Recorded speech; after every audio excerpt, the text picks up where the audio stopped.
গত কয়েকটা ছবিতে আমরা যে জিনিসটা বারংবার ঘটতে দেখেছি, মেগাস্টার শাকিব খানের ছবি মানেই সেন্সর বোর্ডে ভ্যানতাড়া। শুধুমাত্র মেগাস্টার শাকিব খানের সিনেমাগুলোর সঙ্গেই এগুলো ঘটতে দেখেছি বারংবার। তোমরা মনে করে দেখো, তুফানের সময় ঘটেছিল। তোমরা মনে করে দেখো, বরবাদের সময় সাকিবিয়ানরা ওই সেন্সর সার্টিফিকেশন বোর্ডের অফিসের সামনে তারা দাঁড়িয়ে গিয়েছিল। বরবাদের সেন্সর নিয়ে খুব ঝামেলা ঝাঁটি পাকছিল। তো এই রকম কিছু ঘটনা নিশ্চয়ই প্রিন্স টিম আগে থেকে আঁচ করতে পারছে যে তাদের সঙ্গেও ঘটতে পারে। প্রিন্স টিমকে কিন্তু একটা প্রচণ্ড বুদ্ধিমত্তার সঙ্গে কাজ করতে হবে, যেটা এখন থেকেই প্রিন্স টিম যদি ভাবে তাহলে তারা চরম একটা কি বলবো, লাস্ট রিলিজের আগে যে ধাক্কাটা, সেই ধাক্কাটা খাওয়ার হাত থেকে তারা বেঁচে যেতে পারে। এই বিষয়টা নিয়ে আমরা কথা বলবো এই ভিডিওতে। হ্যালো আমার সাকিবিয়ান ভাইরা বোনেরা, চলে এলাম আরও একটা নতুন ভিডিও নিয়ে। আশা করছি তোমরা সকলে খুব ভালো আছো। বন্ধুরা, আমরা খুব ভালোভাবেই জানি বরবাদ সিনেমাটাতে বেশ কিছু ইম্পর্ট্যান্ট দৃশ্য, যে ইম্পর্ট্যান্ট দৃশ্যগুলোতে একটু ভায়োলেন্স ছিল, সেই ধরনের কিছু দৃশ্য ছোট ছোট ছোট ছোট করে কেটে দিয়েছিল কিন্তু সেন্সর সার্টিফিকেশন বোর্ড। এখন প্রিন্স হতে যাচ্ছে একটা 90s গ্যাংস্টার ড্রামা। তো জানতে পারা যাচ্ছে এই ছবিতেও বেশ অনেক অ্যাকশন থাকবে, এবং এমন অ্যাকশন থাকবে বাংলা সিনেমার ইতিহাসে এর আগে এরকম অ্যাকশন দেখা যায়নি। ন্যাচারালি অ্যাকশন সিকোয়েন্স কিন্তু সেন্সর বোর্ড খুব একটা কাটে না, যদি সেটার মধ্যে খুব বেশি না ভায়োলেন্স থাকে। ওই লাইক ধরে নাও, সেন্সর বোর্ড কখন কাটে জানো ছবিকে? ব্লাডের অতিরিক্ত ব্যবহার, তারপরে ধরে নাও এমন কিছু ভাষার প্রয়োগ যেটা সেন্সর বোর্ড মনে করছে যে না, এগুলো আমরা বড় পর্দায় দেখাতে অ্যালাউ করছি না। এমন কিছু দৃশ্য যেটা সবাইকে মিলে বসে দেখা যাবে না। আমাদের প্রবলেমটাই তো এটা, যে সার্টিফিকেশন বোর্ড তারা গ্রেডেশন দেয় না।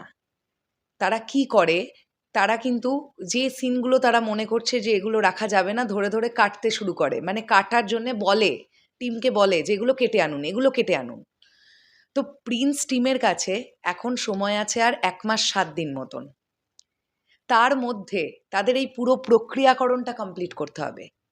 আমি তোমাদেরকে এর আগের ভিডিওতেই বলেছি, বিভিন্ন ভিডিওতেই বলেছি, যে প্রিন্স টিম যেটা খুব ভালো কাজ করছে, তারা সিনেমাটার প্রথম থেকে যখন শ্যুট তারা আরম্ভ করেছিল, তার জাস্ট কয়েকদিনের মাথা থেকেই তারা পোস্ট প্রোডাকশনের কাজ শুরু করে দিয়েছে। মানে ছবি এডিটিং প্যানেলে চেপে গেছে, যে কারণের জন্য পোস্ট প্রোডাকশন অনেক বেশি সময় লাগবে না প্রিন্সের হতে। এখন যেহেতু অনেকজন অভিনেতা অভিনেত্রী কাজ করছেন এই ছবিতে, তাদের একটা ডাবিংয়ের ব্যাপার আছে ডেফিনেটলি।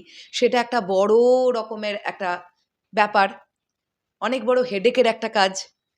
এটা হয়ে গেলে ছবির কালার প্যালেট, কালার গ্রেডেশন, সেসব বিষয়গুলো, কোথায় কোথায় গান ঢুকবে, কোনটার পরে কি বসবে, এই সমস্ত কিছু হয়ে একটা সিনেমার পোস্ট প্রোডাকশনের জন্য ঠিকঠাক একটা সময় লাগে।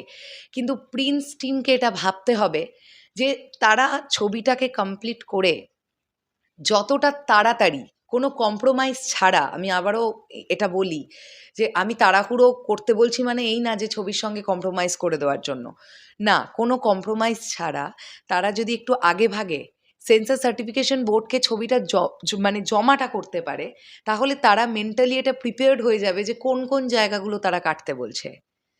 না হলে তোমরা মনে করে দেখো না, রিলিজের আগের দিন পর্যন্ত এই ভ্যানতাড়া চলে। ডিরেক্টর প্রডিউসারকে মানে নানান রকমের হেনস্থার শিকার হতে হয় মেন্টালি। এটা বড় রকমের মেন্টালি টর্চার, যে আমি সিনেমাটা এত কোটি টাকা দিয়ে বানিয়েছি, আমাকে লাস্টে গিয়ে সেন্সর সার্টিফিকেশন বোর্ড আটকে দিচ্ছে, এটা কাটুন, ওটা কাটুন, সেটা কাটুন। তো এই দিকটা যেন প্রিন্স টিম একটুখানি নজর দেয়। এটা একটা খুব ইম্পর্ট্যান্ট দিক। মানে মিনিমাম সিনেমা রিলিজের অ্যাটলিস্ট 5 থেকে 6 দিন আগে তাদের সেন্সর বোর্ডকে জমা করে দিতে হবে তাদের সিনেমা। সেন্সর বোর্ডে যেদিন জমা পড়বে, আমি ধরে নিলাম তার পরের দিন সেন্সর বোর্ডে যারা সদস্য আছেন তারা দেখবেন ছবিটা। তারপরে যদি কোনো কারেকশন থাকলো তারা দিল, আর যদি কোনো কারেকশন না থাকে তাহলে তো খেয়াবাদ ব্যাপার, কোনো ব্যাপারই না।